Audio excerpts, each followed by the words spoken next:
ফুল, নদীর পাড়ের ফুল।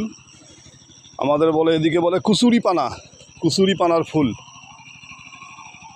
এটা থেতরাই ঘাট, তিস্তা নদীর চর।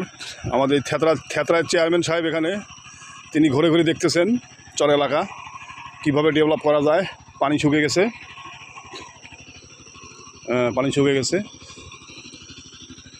এই যে দেখেন চর, ওই যে নদী ওই দিক দিয়ে ওখানে একটা শাখা, ওই দিকে আরও একটা শাখা, ওই দিকে আরেকটা শাখা।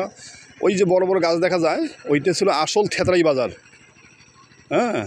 আপনার দেখেন ওই থেতরাই বাজার ভেঙে পুরাটাই চর। এই যে এটা এখানে পুরো চর। এখন থেতরাই গেছে, এই ঘাট হলো এইটা, ওই যে আঙ্গুলি মাথায় ঘাট। এই যে দেখেন চর, এই পানিগুলো শুকিয়ে যাবে, কয়েকদিনের মধ্যে পানি শুকিয়ে যাবে। আমাদের থেতরার চেয়ারম্যান সাহেব এখানে প্রায় কয়েকশো একর জমি নিয়ে তিনি একটা আলুর ব্লক করতে চান, অর্থাৎ আলু চাষাবাদ করতে চান, যাতে সামনে আলুর মৌসুমে দাম কমে, কৃষকেরা কর্মসংস্থান হয়, কৃষকেরা কর্ম করতে পারে। তার একটা ওই উদ্যোগ তিনি গ্রহণ করবেন। তা আমি চেয়ারম্যান সাহেবকে আমি একটু জিজ্ঞাসা করি এই বিষয়ে। আসসালামু আলাইকুম।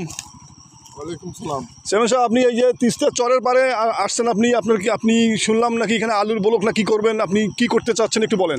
আমি আলুর ব্লক করতে চাচ্ছি।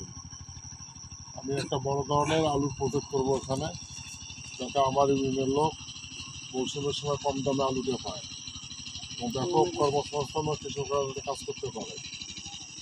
কোম্পানি হলো 400 লেবার, এখানে অল টাইম 3 মাস ব্যাপী কাজ করে। 400 লেবার যদি প্রতিদিন কাজ করে 3 মাস ব্যাপী, তার অনেক কৃষকরা লাভবান হবেন, দেশ লাভবান হবে, তাদের কর্মসংস্থান হবে। দেখেন কত চর, কত জায়গা পড়ে আছে। তা চেয়ারম্যান সাহেবের এই উদ্যোগকে স্বাগত জানাই। চেয়ারম্যান সাহেবের সুস্বাস্থ্য দীর্ঘায়ু কামনা করছি। আপনারা যারা ভিডিওটা দেখছেন, আপনারা লাইক, কমেন্ট, শেয়ার করবেন ও চেয়ারম্যান সাহেবকে দোয়া করবেন, তিনি যেন এই প্রজেক্টে সফল হতে পারে। আপনাদেরকে সবাইকে ধন্যবাদ। আসসালামু আলাইকুম।